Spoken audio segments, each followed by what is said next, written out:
Ito naman po mga kaprops, ito yung 6,000 square meters. Dito pa rin po sa bayan ng Magdalena, Laguna.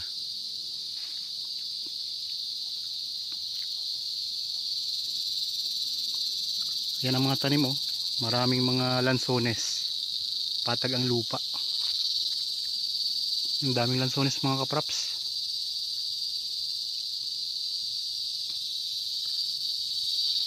Farm lot. Mga tanim ay lansones, may mga niyog. Ganda ang lupa mga kaprops oh. Meron naman itong mga dadaanan. Yun nga lang po, tayo na po ang magpapagawa kung mabili nyo po mga kaprops. Kayo na po ang magpapaayos para makapasok yung sasakyan nyo dito sa loob ng property. Pero tingnan nyo, ang ganda ng property na to. So wala pa tong lampas lang itong kalahating hektarya. 6,000 square meters.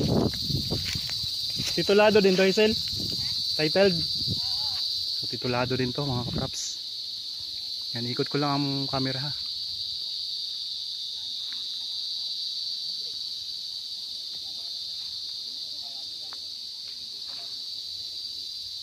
Diba ang ganda?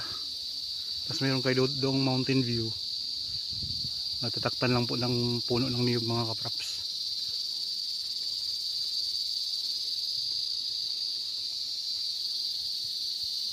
Daming puno niyan. So ito yung ito yung ginagawa ko kabag sa Balot Linggo. Bali ipapakita ko sa inyo mga property na available pang mga binebenta. So nagpapatulong po ng pagbenta ang mga may-ari at saka yung mga caretaker ng property. Meron ditong puno ng, hindi ko alam kung anong puno ito eh. Malaking puno ito.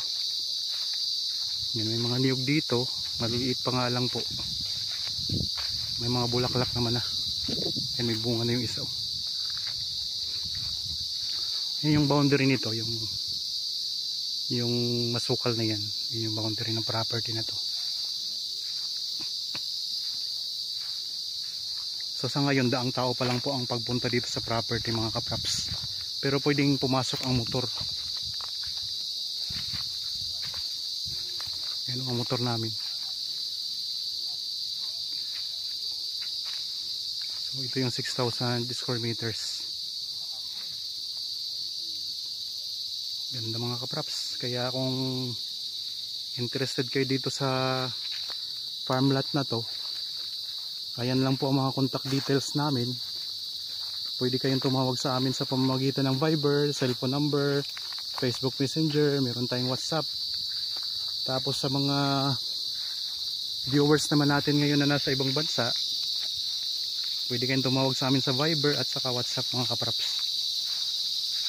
Messenger po, pwede rin naman. Ikutin lang natin to ha. Meron ding mga tanim na kawayan dito sa dulo.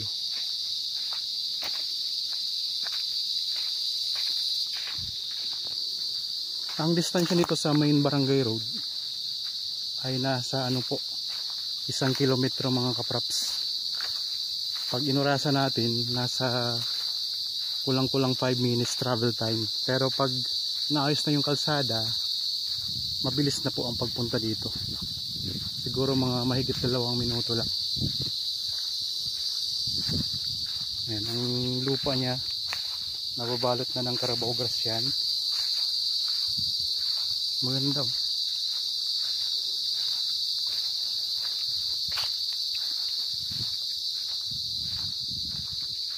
Hindi siya masukal na property.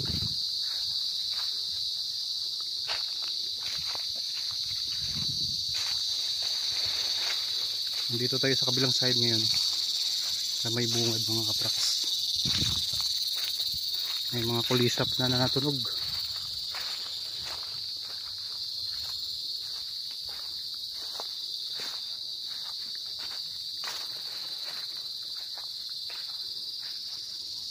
Ganda mga kaprops ng property na to. Ikot pa tayo.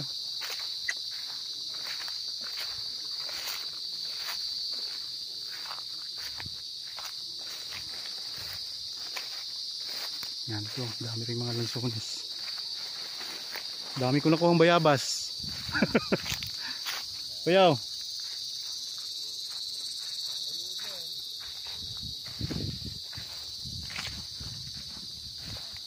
Yan, puro mga lanson. Mga ilang puno kaya to? Parang dami, no? Daming puno.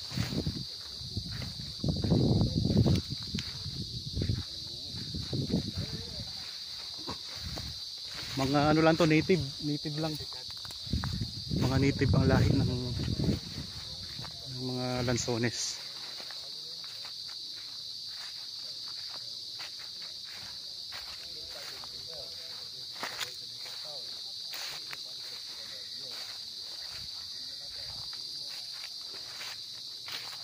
Ito yung pinakasulok, pinaka corner ng property mga kapraps.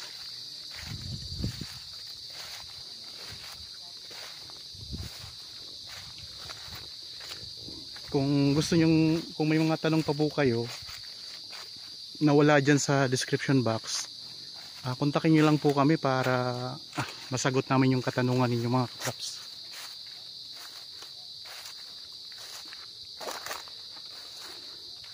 Ayos din dito mag-alaga ng mga mga alagang hayop mga kapraps. Baka, kambing, kalabaw, pwede rin kabayo. Tapos manok, pwede rin po.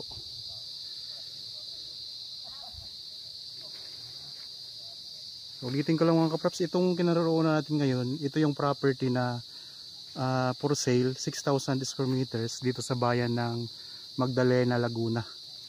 Isang farm lot. Sa ngayon po ay daang tao pa lang pagpunta dito. Pero pwede naman pong ipasok ang motor. Meron na tong kalsada, kaso lang po para maipasok yung sasakyan, kailangan pong ipaayos yung kalsada mga kapraps para maipasok yung 4 wheels. Ang ganda nito. Mahigit kalahating hektarya lang ang sukat. Marami tayong mga buyer na naghahanap ng ganitong sukat lang, kaya paunahan na lang po dito. Titled property.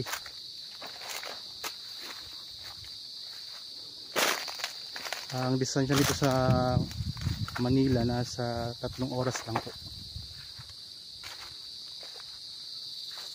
Magdalena. Okay, sana nagustuhan niyo po ang property na in-over ko sa inyo ngayon mga kapraps.